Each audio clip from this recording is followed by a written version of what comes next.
Saturday night நான் இன்றைக்கி சிம்பிளாக தான் டின்னர் பண்ண போகிறேன். ஸோ ஒரு கடாய் எடுத்துக்கிட்டேன். அதில் வந்து கிரவுண்ட்நட் ஆயில் ஆட் பண்ணுறேன். நிலக்கடலையில் உள்ள எண்ணெய் சரியா, இதை ஆட் பண்ணுறேன்.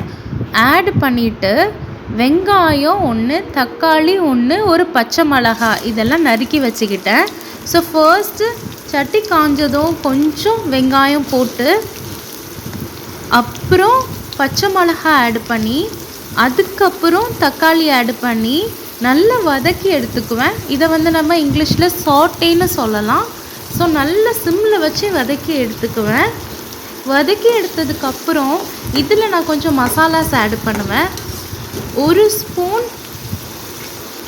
வத்தப்பொடி, 1 ஸ்பூன் நல்ல மிளகு பொடி, 1 ஸ்பூன் உப்பு, கொஞ்சோண்டு கறி மசாலா, கொஞ்சோண்டு மஞ்சள் இதெல்லாம் போட்டு நல்லா வதக்கி எடுத்துக்குவேன். இப்போது நான் அந்த மசாலாஸ்லாம் ஆட் பண்ணிட்டேன். கலர் வந்திருக்கு பாருங்கள். நல்லா வதக்கி எடுத்துக்கிறேன். இந்த மீன் டைம் நான் வந்து 3 முட்டையை எடுத்து அதை ஒன்று ஒன்றா இதில் உடச்சி ஊற்ற போகிறேன். ஸோ இது நல்லா வதங்கி ஒரு மாதிரி ஒரு கூட்டு டெக்ஸ்சரில் வரும்போது நம்ம அந்த முட்டையை ஒன்று ஒன்றா உடச்சி போடணும். ஸோ நான் முட்டையை ஒன்று ஒன்றா உடச்சி போடுறேன். இந்த கூட்டு பேர் முட்டை வறுவல்னு சொல்லுவோம், இல்லைன்னா ஸ்க்ராம்பிள்டு எக்ஸ்னு சொல்லுவோம். எல்லாருக்கும் தெரிஞ்சிருக்கும் மோஸ்ட்லி. இப்போது உங்களுக்கு தெரியலனா இந்த வீடியோவில் லேர்ன் பண்ணிவிட்டு நீங்கள் ட்ரை பண்ணி பார்த்துட்டு எனக்கு கமெண்ட் சொல்லுங்கள், எப்படி வந்துச்சு, டேஸ்ட்டாக இருக்கா எப்படின்னு. இது என்னோடய ஓன் ரெசிபி. ஸோ இதில் நான் வந்து 3 முட்டையை ஆட் பண்ணிக்கிறேன். ஸோ லைட்டாக அது ரோஸ்ட் பண்ணி எடுக்கணும்.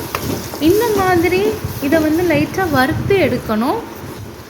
இது நல்லா வறுத்து எடுத்ததுக்கப்புறம் இதை பார்க்க எப்படி இருக்குன்னா ஒன்று ஒன்றா பூந்தி மாதிரி நல்ல அழகாக இருக்கும் பார்க்க. பிகாஸ் இது நல்லா ஸ்க்ராம்பிள் பண்ணி எடுக்கும்போது ரொம்ப நல்லாயிருக்கும். நான் இதில் ஒரு ஹாஃப் எலுமிச்சம்பழம் ஊற்றுறேன், ஒரு பாதி எலுமிச்சம்பழம் வெட்டி ஊற்றுறேன். ஸோ லைட்டாக அந்த புளிப்பு டேஸ்ட் வரும்.